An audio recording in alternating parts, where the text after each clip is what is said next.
Hey everybody, Coast to Coast Combat Hour. Ed Carbajal here as always with Matthew Hawkins. It is June 22nd, the week of Bellator 261.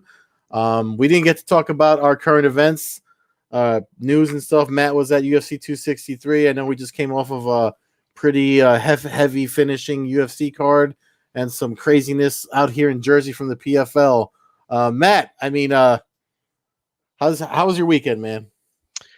It's good. Got a chance to wind down a little bit, as you said, after getting back from Arizona the previous week. Yeah, like you said, we had a guest last week, so we weren't able to dive too much into it, and we're not going to get too crazy. Yeah. But good at Bellator 263, fun event. Not a lot of finishes, less than we are had gotten accustomed to. Or at least I had. You mean Over UFC the last 263? Yes, if I misspoke, yeah, 263, the Arizona card from 2 Yeah. weeks ago. So what was the crowd like in Arizona? What's it like? I mean, I know you had Florida, you've experienced Florida, and what was the other one? That was Arizona was the one where the fans didn't like anything, right? Yeah, I don't like to bash people too much, but I tend to not shy away from it too much either. Yeah, just not the best crowd I've ever been around. Some weird dynamics. People claiming to be Chase Hooper's friends, and then crying for 15 minutes that he was trying to take the fight down to the ground. Yeah, you don't know your friend's a grappler? I mean, What's the matter with you? I started wondering that. The fans that would boo crazy when anybody would go for a takedown, but then cheered crazy when Moreno got a takedown. That kind of stuff. Yeah, I mean, it's there's a lot to get to, but really quick, podcast brought to you by AllAccessMMA.com. Make sure you check them out for all those results and all the stuff we're going to be talking about here. Just one more note. Apologies for last week's episode. I know we had technical difficulties with connections. Saw a lot of thumbs down on the YouTube channel, and I don't like to see that. So I just wanted to make note of that. And I was supposed to give a shout out. I didn't get to. Shout out to one of my training partners who just subscribed to the podcast, Jeff Russo. Love you, baby. Thank you for the thank you for the subscription. He is one of my long time brown belts, heavy boys in jiu-jitsu that puts the pressure on me often. So shout out to Jeff Russo. Nice. Yeah, last week, we've done. We're coming up on almost 200 shows. We're bound to have a couple that don't work out great. That's actually the first thing he texted me when he discovered the podcast. He was like, "You guys have 100 and whatever," and I was like, "Yeah." And then I reminded him he actually did listen to our Jonathan Burke, but that was like the one. And I guess with everything going on with the pandemic and all the stuff happening in life, he just forgot about it. But yeah, we got picking up new fans slowly but surely. Yeah, no, it's getting there. Despite last week's episode, 3.5 years of grinding, so it's been fun. But getting back to the UFC, just a couple quick notes of it. Obviously, most fans now that are listening to our podcast are aware that Israel Adesanya defended his belt. Leon Edwards beat Nate Diaz despite what seems to be like a fan reaction almost that Diaz won the fight. And then the highlight really of MMA for the last 2 weeks for me, and I'm pretty sure I'm speaking for you as well, Brandon Moreno putting on really the performance of his career in a dominating fashion and finishing Davison Figueiredo. I actually thought he was third round. Yeah, I actually thought that'd go to a decision or whatever, but I know when we did our picks that week, we both kind of like said we were both we made note of Figueiredo's always having issues like fight week or whatever. And I think we definitely saw that. Figueiredo even mentioned it. I mean, I'm sorry, Moreno even mentioned it in his post-fight press conference when they asked him to look back at the fight. But it was definitely one of those things where it's like maybe 135 is where he should focus. But obviously he wants to rematch. That he said that like Monday or Tuesday, following that. So I don't know how I feel about that. I mean, it's definitely interesting. I mean, there was even talk of Henry Cejudo coming back, and the two of them trained together, Moreno and Cejudo. So that would be, I don't know if that would be fair or interesting. Either way, I think Brandon Moreno. I mean, you talk about how you're always looking for a Mexican ingredient for the Mexican fight fans to kind of get that same fire that it had in boxing from my people. And I think Moreno's the guy, man. Yeah, I first, I guess Figueiredo, I'd like to see him figure out something, some kind of nutritionist or whatever he needs to do. I think 125 is probably his weight class, at least as far as being successful in MMA. I don't know how great he would do at 135, considering the size difference with some of those guys like Sterling and Jan, and some of those guys might be able to overpower him a little bit more than obviously at 125. I also am not big idea on Cejudo coming back to fight Moreno. I think that it would be a better, more class act of Cejudo to almost let Moreno kind of pave his own little niche in history right now, Yeah. if he's going to do it. If not, then it would be a waste for Cejudo to come back anyway, if Moreno ends up washing out here and losing his next 4 fights or something crazy like that. But I'd rather let him kind of build his own legacy. If Cejudo wants to come back, I think 135 makes a lot more sense for me. And then let Moreno do his thing for the next year and a half, 2 years, get 4 or 5 wins under his belt, if that's what the future holds, and then set up a mega fight with Cejudo is what I would rather do, as opposed to Cejudo coming back and then him deciding, oh, now I want to get back the 135 belt. At that time, we lose 125 again for a year, and we're back to kind of square one. So that's what I'd like to see. But a great win for Moreno. Great dude. I mean, I've never met him personally, but just the way he comes off, he makes you feel like he's somebody that you would just invite to your house and kick back and just always positive. Yeah, I mean, it's hard to find any interview where he comes off like nasty or smug or anything like that. He's always humble, positive, and hard not to want to support the guy. I mean, and I mean, we've been talking about him. I mean, remember we had Brendan Royval on the podcast not so long ago, and that was a fight that we were both really looking forward to because we like both guys. But like, it's just one of those things where in this current era of combat sports where trash talk and almost fights at press conferences and throwing dollies at buses and all that stuff seems to become a great way to draw in fighters. It's rare to see just positive guys like Moreno just be cool and humble and bring the sportsmanship back to the sport. Yeah, and the emotion's real from him. That's the thing that gets me is growing up here in Southern California, San Diego area, working at the border for more than half my life, doing construction around the border. Knowing how much it means to not just you, but how much it means to the Mexican community. And I saw that when I was in Arizona. That was one of my takeaways. I was also there when Kane got blasted by Ngannou. So it was obviously a different kind of feeling leaving the arena. But just seeing the raw emotions and how much it meant to the Mexican, Hispanic, Latino fan. I mean, I was surrounded by them up in the crowd, and and just to see the joy on their face and how much it meant to them, and their announcement of it being the first Mexican-born UFC champion, all that stuff. And obviously not being Mexican, but like I said, growing up here, it hit home, and it was great to see. And I didn't pick him to win the fight. I was wrong, but I couldn't have been more happy for him and the way he did it. And like I said, the raw emotions what gets me. That's what drives me to the sport. And that's what back in the day, guys used to fight for the pride of fighting. Now we have money involved, but he almost felt like Moreno would have fought for nothing. He would have fought in UFC 2 if it meant a chance to do what he did, and that kind of stuff's what I find cool. So that was my big takeaway. Fun event, big name, not as good as the Florida event for me personally, but goddamn, I'm getting used to violent injuries, though. If I have to watch one more limb snap in front of me, because we have the Jamal Hill. Yeah, I was actually at dislocation though, which is crazy. Crazy. It's crazy that. Well, I mean, first I thought he tapped. And apparently he says he didn't tap. So what I saw was him trying to force the knee down. Apparently, I guess he was missing the knee when with all the hip pressure that his opponent put on him.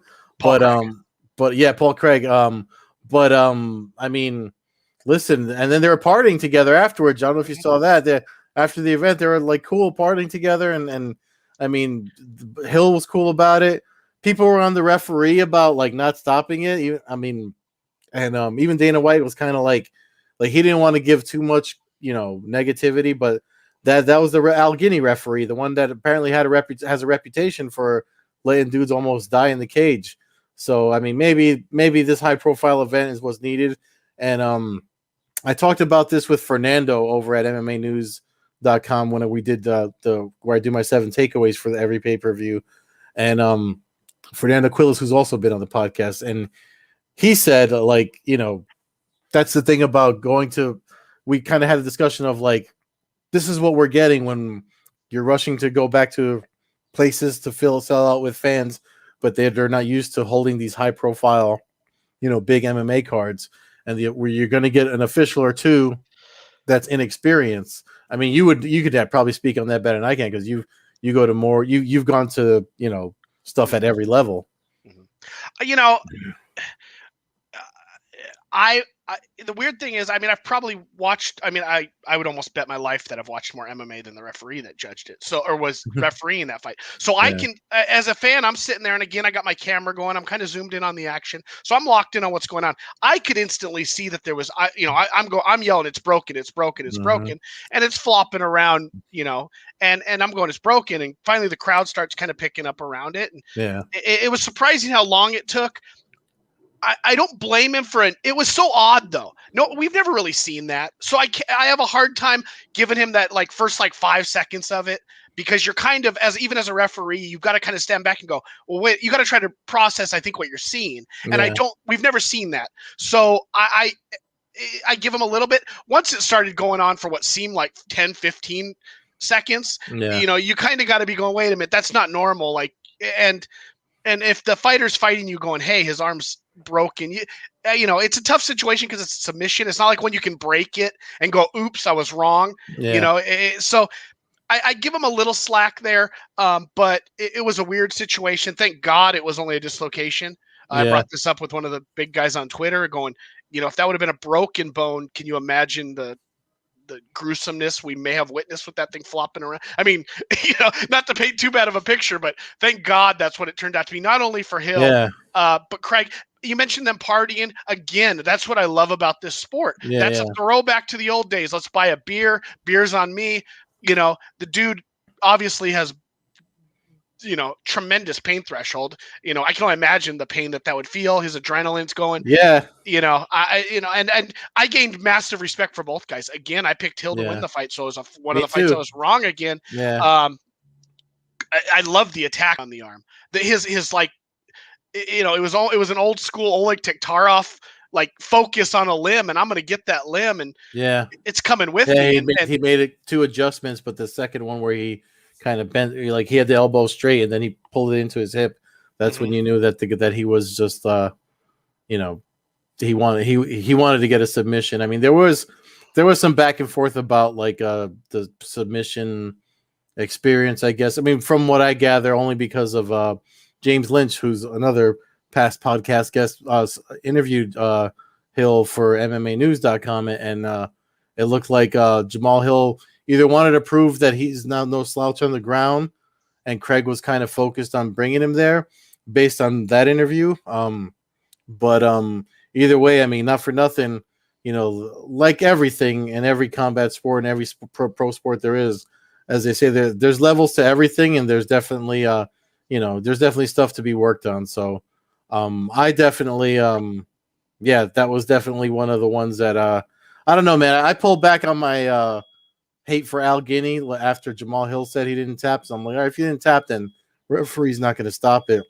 But I'm also kind of like, I also kind of agree with if you see an arm flopping around like that, maybe you should do something. But I don't know. I mean, like I said, it was a kind of a first time for everything. I mean, unless somebody can point me to that happening in another fight, I don't recall. I know it's never happened in UFC. Maybe it's happened in Russia or some foreign country, but I've never seen it happen. So I give him a little slack, but overall, good night for the UFC. That was 2 Saturdays ago now. The week progressed as I got back into town, and then we got our Thursday night PFL event. couple things of note there. Obviously, Ray Cooper picks up a win. Yeah, I don't know if we talked about the PFL from the week before too with Clarissa Shields. I don't think we talked about her debut. Probably not. We can jump on that real quick. So she fought Brittany just some Elkins. PFL updates because we didn't get to, we had the guest last week, but yeah, I mean that fight. I'm glad she won. Like, I think she. I was that's another one where I pulled back on the way she won. Like she said something in the post fight press conference because her corner was yelling at her to let Elkins back up, and she refused to. So I don't know if I feel like Crow Cop kind of put it out there for strikers. There's a game plan that strikers should follow, and it should be takedown defense and make him fight, standing up. But it seems like Clarissa just really wants to feel it all, and I can't do anything. You can't hate on that. But she's the one in there. At the end of the day, she knows what's working for her and what isn't. So when she explained that at the post fight press conference about why she decided to ground and pound the Elkins out, I said, you know what, if you know how strong your right hand is, then I got no complaints. But definitely she's definitely not fighting Amanda Nunes or Kayla Harrison or any of those people anytime soon.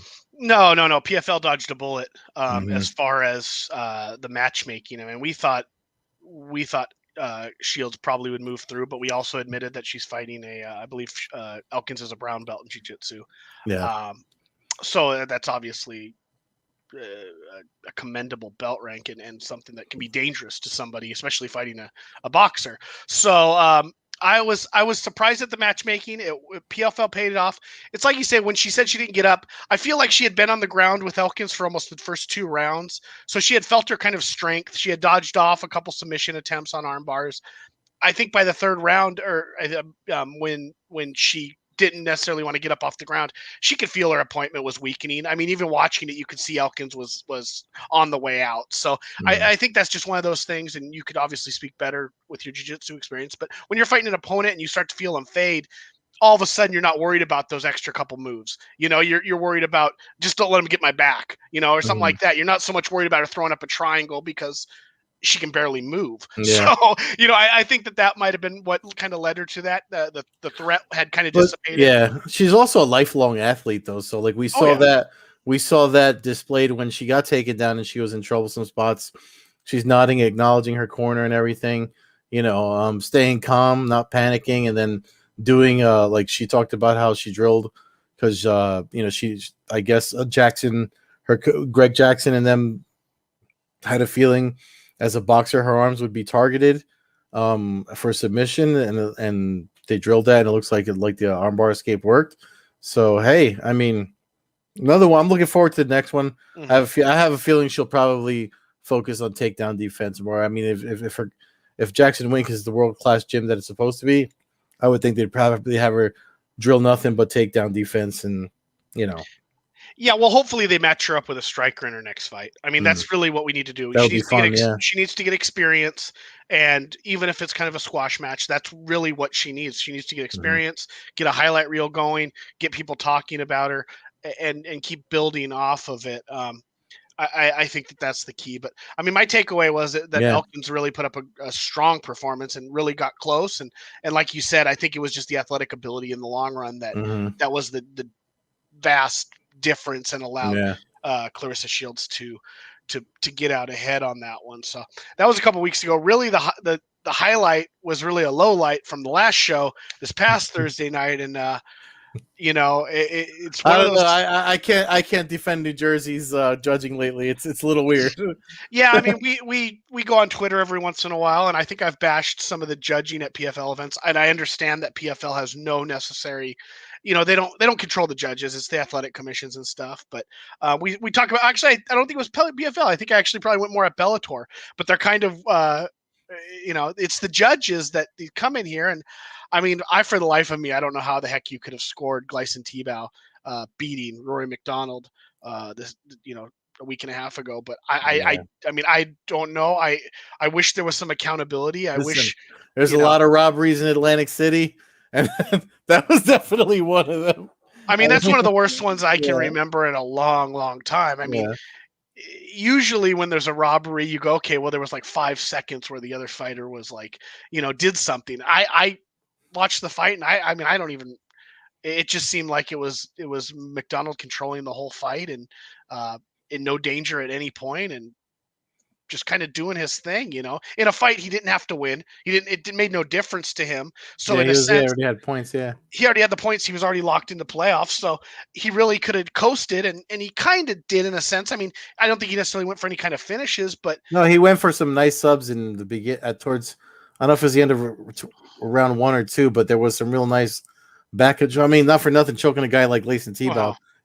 That's like one of those no neck dudes. So, but I mean, I was back control. He did a lot of stuff. I was impressed with.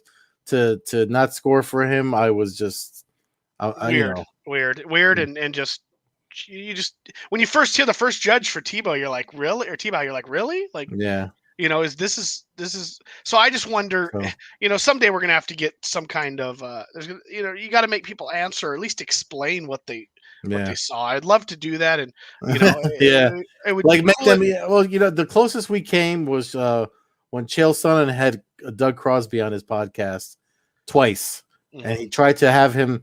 He never answered the question, but he asked him both times, What type of training did you do to become a judge?" And the guy danced, around the whole thing, and they got into a big argument about it. But I mean, that's the closest I think we'll ever come. Shout out to the American Gangster for at least trying to do that. But like you said, man, a second attempt or a third attempt needs to be made, or something, because this is, you got all these Adelaide birds and what's the other one that's been taking a lot of heat lately from the UFC? The Chris Lee, is it Chris Lee? I think so. I just think that there's so much of an opening. I mean, with the social media and YouTube and all that, like if one of these judges just decided to even if it was a good judge, and he especially decided how many promotions put the scorecards up now too. Yeah, it seems like to me you could do a 30-minute weekly show almost if you were one of these judges, and kind of break down how you judged it, and at least make your points, even if it was the right call. Especially if it was the wrong call, at least have the balls to go out there and go, this is what I saw. It's something I wish we asked, because he's someone that sits on a commission. I wonder if they're even allowed to do that. Like when we had Sean Wheelock on, I wonder if they're even allowed to do that, because there might be some sort of weird conflict of interest, or not being able to discuss certain things that are, perhaps maybe it would lead people to want to make bad decisions. So viewers on their show. I don't know. I mean, I guess there's corruption everywhere, but the fact that they can do this, I mean, it's really the only position. I mean, even our referees in MMA kind of still have to answer for themselves. They're kind of in the public figures, whereas the judges they're announced and then they disappear, and then they go to another show the next week and make another bad call. So I'd like to see that get caught up, but the seeding didn't change from the Tebow decision, which was kind of cool to see. Yeah, Rory McDonald. That's the cool thing about the PFL. They have, they let the commission do their thing, but they also have their own things in play to, self-correct any craziness that goes on.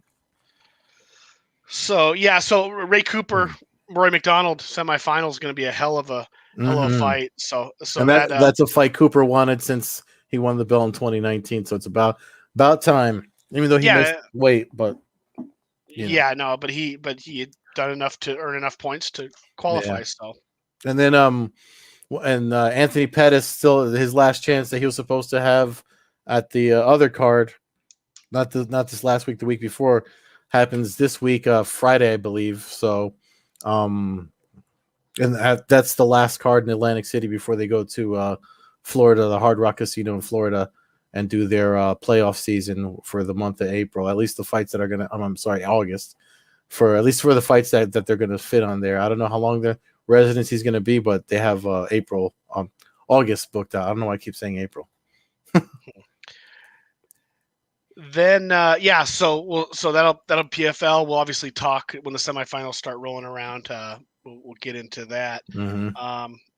UFC followed up. We had an event last weekend, had some real highlight knockouts. Matt Brown sent Diego Lima to the Shadow Realm.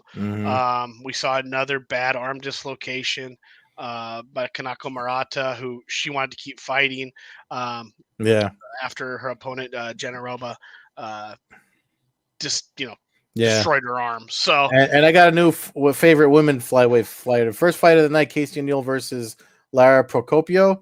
Um, uh, she kind of dominated the fight, made it kind of her fight for 3 rounds before she got the submission at the end. And both, I mean, Lara did well too. I mean, tons of heart in that fighter too. But I mean, talking about from talking about Brandon Moreno before, I've been moving to the women's flyweight division. I'm starting to like these lighter divisions over there in the UFC. Definitely more fun than the heavier guys as of late. Anyway. Yeah, especially on this card, there was a couple heavyweight duds, but the Mhm. main event, Korean Zombie Chan Sung Zan beat Danny Gay. The Zombie, he's he had that weird loss to Yair Rodriguez where he got buzzard with an elbow at 24 minutes and 59 seconds into the fight. And then he lost a decision to Ortega in his previous bout to this one. Can we but talk about go ahead? But we no, got. I was just gonna say he's pretty much getting he's always kind of been there. I know he did have one title fight against Aldo, but I think his next title fight's not too far down the road. Oh no, that guy's definitely like in the running, or soon enough. But I mean, just because you mentioned Yair Rodriguez, like I know Max Holloway is out of their fight, but it's now Giga Chikadze was saying, he got tapped to replace him, and Yair does not want to fight Giga Chikadze, and it's like, dude, do you want to fight at all? Because you haven't fought in like almost 2 years. Like, I mean, I maybe he doesn't need to fight. I don't know. I don't know, but I understand not wanting to take the drop down from Holloway to the other fight. I do kind of get that if the UFC is offering you after 2 years, and did we ever find out for sure? I mean, I think didn't he get busted for steroids, or am I living in a fantasy world? Wasn't there something that went down about 2 years ago that is that why he sat out for that long? I mean, that's kind of what I thought, but you're probably right. I don't. He's so out off. He's such a non-act. Like he was something for a while, and then he became like this dude that's just.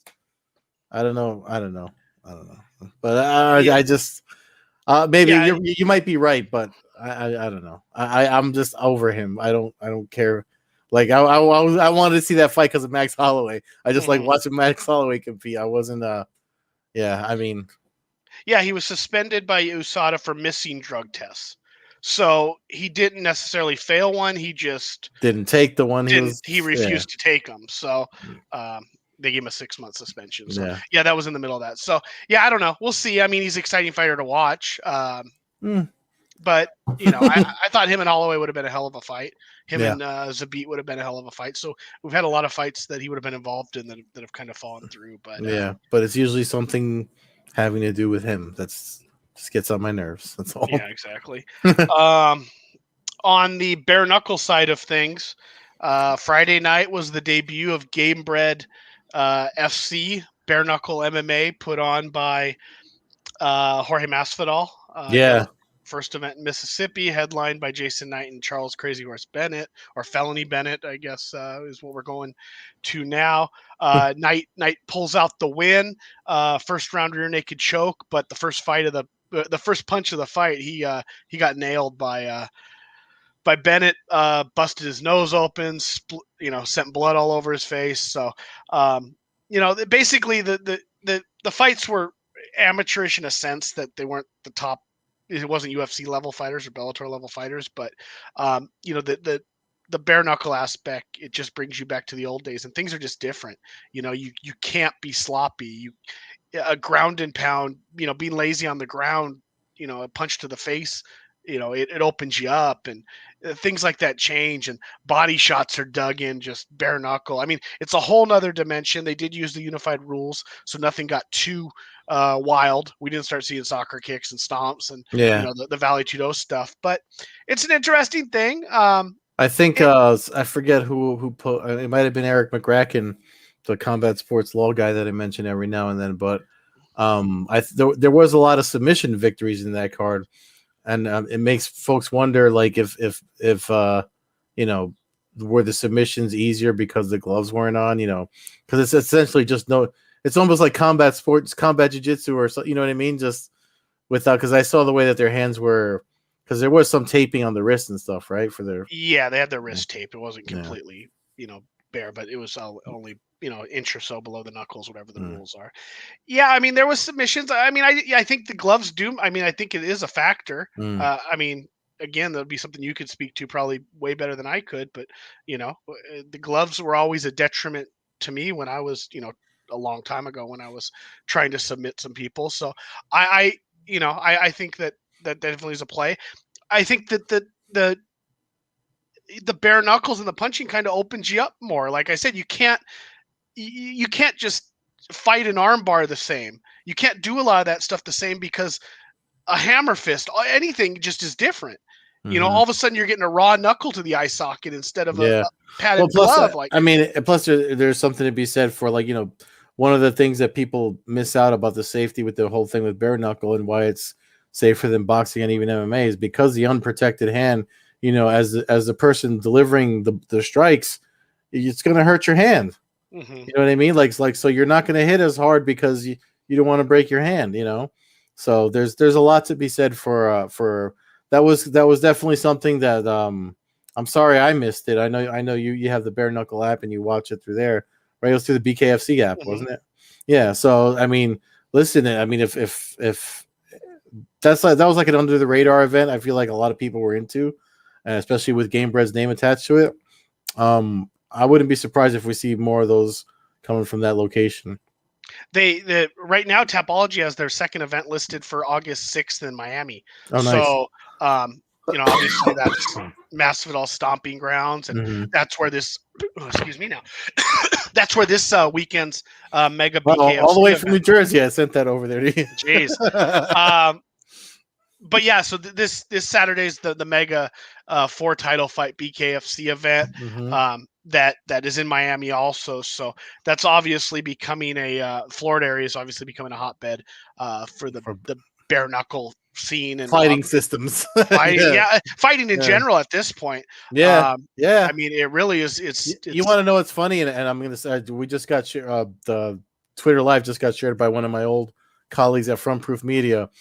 One of their biggest complaints being based out of Florida was that they, not enough combat sports came down there pre-COVID. And now it's like, I mean, that's like right now, at least in the US, it's the busiest, boxing, bare knuckle, MMA, I mean, what have you.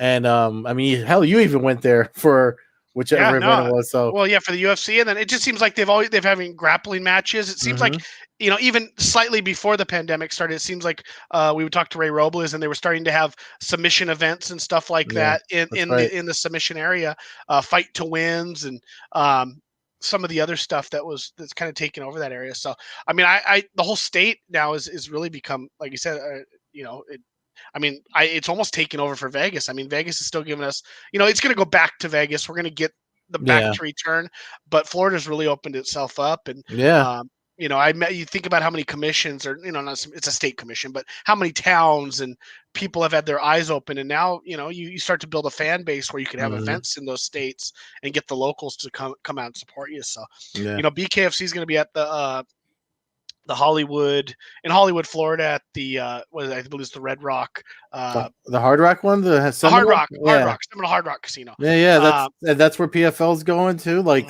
that suddenly becomes a super popular place for fights. Yeah, no, I think it holds. I think it's like a 12,000, 13,000 seat capacity theater, basically. It was actually one of the questions after Bellator 260. That was, and we're gonna look at the 261 card in a minute. But it was actually one of the questions that came to Scott Coker in the post-fight press conference. Were like, "Are you going to come to Florida soon?" And they're not. They're obviously not. But it's definitely on their radar because of the. I mean, you got Sanford MMA, American Top Team, and how many? If you look at Bellator's roster, there's a lot of fighters that come out of there to fight in Bellator, especially while they've had their residency at the Mohegan Sun. So, yeah, man, who would have thunk it? Yeah, I mean, I'm just looking at the main card for the the 4 title fights for BKFC this weekend. You got Thiago Alves out of Florida, Ulysses Diaz. He's fighting for the 175-pound championship, I believe. He's from Mhm. Miami. Luis Palomino's defending his lightweight title against Tyler Goodjohn. Luis Palomino fighting out of Miami.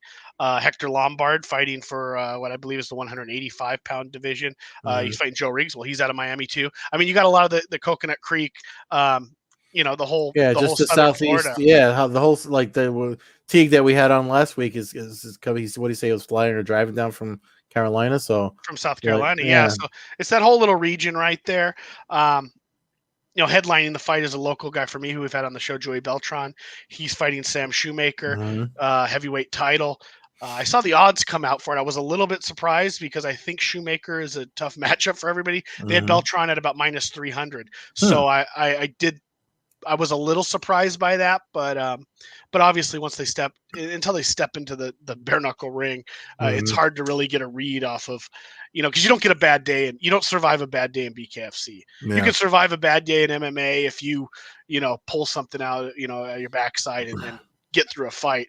BKFC, you don't really get a bad day. Your bad day ends pretty disfigured. So it'll be interesting to see how that goes. But 4 title fights. Pearl Gonzalez also making her debut. Mhm. I believe opening the main card. We'll see how that Yeah, she's unfolds. training out here in New York with Serrano too to get ready for that. So So awesome. That's on the BKFC app. Again, I've been praising the app. $3.99. I believe there is a 9. I believe the first month is $9.99. And then after that, it's $3.99 a month.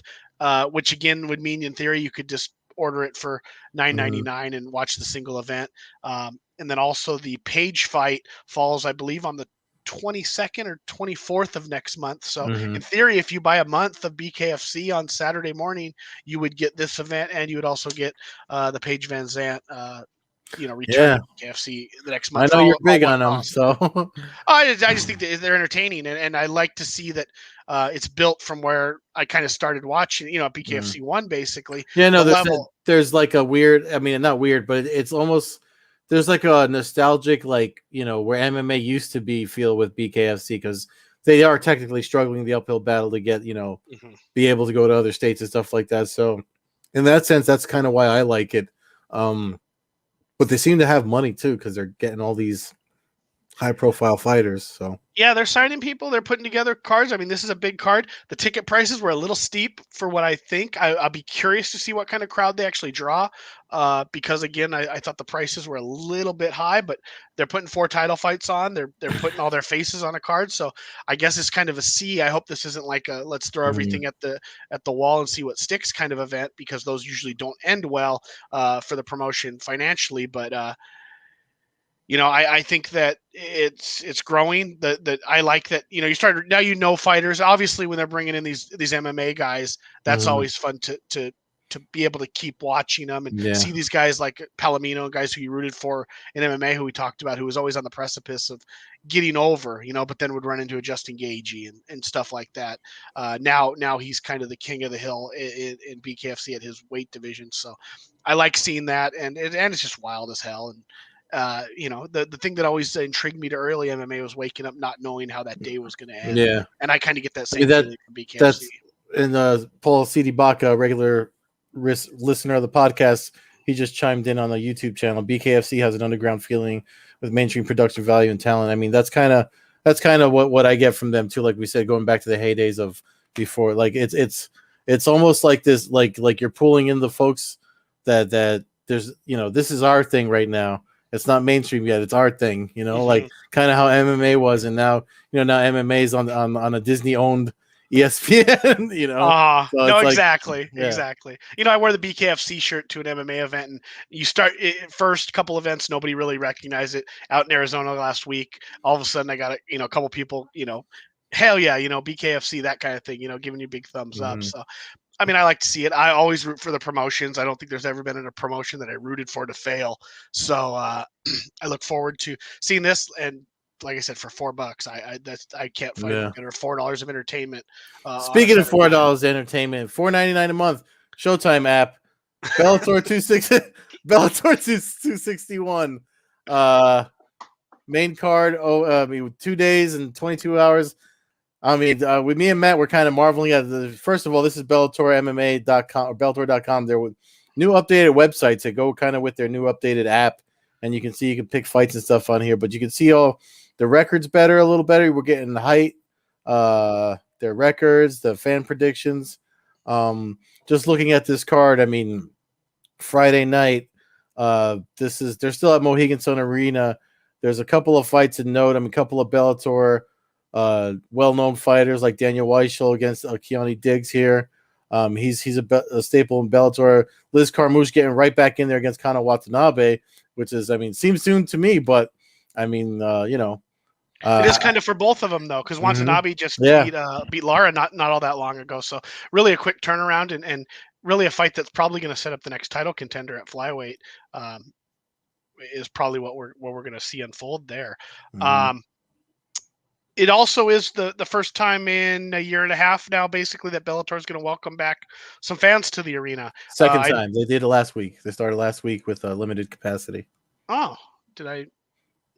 Yeah, Bellator 2. I'm sorry, not last week, but Bellator 260, because they didn't have an event last week. But Bellator 260 was the first event back with fans, limited capacity. Same with this one. I mean, they're in Connecticut. Connecticut's kind of been, as far as my coast, they've been one of the ones that, I mean, in the Northeast, they've been, because obviously Florida's on my coast too, and they're, back to normal since this time last year. But and I'm exaggerating, but you know what I mean. But they've been kind of loosening stuff up for a while now, and the tickets. I think they did a ticket giveaway yesterday or today for this event coming up on Friday. But it's their second event, and then they're gonna keep ramping it up as they head your way back in July. Yep, I got tickets for July, so that was a nice, pleasant summer surprise to see McKee and Pitbull coming back out this way. So. Featherweight Grand Prix finishes up in your neck of the woods. Well, I got to the first two rounds were out here, so I got to see the entire opening 16 fighters, and now to get to see it, they took kind of the middle part of the tournament, ended up, your way with the pandemic. So, and McKee being local, it's good. That's going to be a big draw in the Pitbull. It's all local out here, so they're gonna obviously have some drawing power, and I don't think. And watching McKee's career from, since he's been with Bellator. I mean, the talk about people give Bellator a lot of crap about, that's where the old UFC fighters. I mean, that's a UFC this is what we're talking about, the different levels of fans. But if you're really paying attention, I mean, they've been on McKee, since he was in the single digits before. I went to his first fight. I attended his first two fights in person. He fought at Bellator 136 in Irvine, California, and it was his debut. And I didn't know anything about him. I just knew his dad. I watched his dad fight at King of the Cage 15 years prior, and I recognized the name, and it was okay, cool, And then he wins, he dominates, and then I sat ringside when he came out here to Pachanga for a second fight at Bellator 142, I believe it was, maybe 141, and it just continued. I actually met him after that show and told him how I got to watched his dad fight and how it's privileged to watch him fight, and now we fast forward 5 years, he's 17-0 now, and and fighting for the king, not just for the title. This is for the king of Bellator at this point. Yeah, and that's. But I'm just saying, like, he's a fighter that they've invested in and grown. The same thing with Aaron Pico. People like to give Bellator, that's with the senior center of MMA, but no, it's not. These guys are young and coming up, and they have the whole decades of fighting, in front of them. Hopefully, if God willing, they stay healthy and at the level that they're at now. The future Michael Chandlers and Eddie Alvarez's of the sport.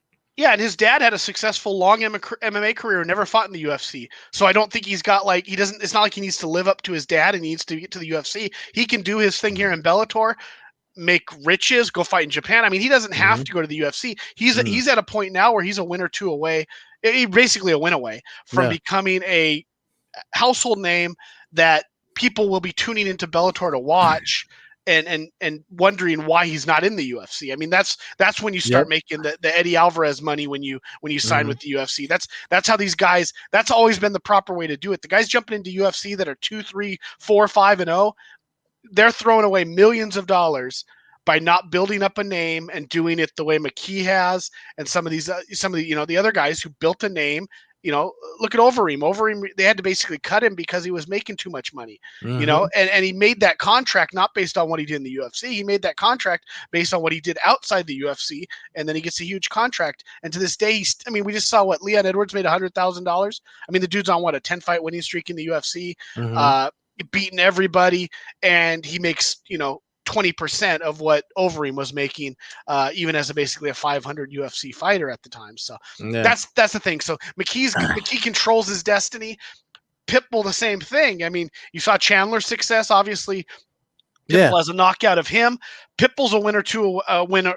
He could do it right now, but a win over McKee sets him up for that chance to go, okay, UFC, I'm coming.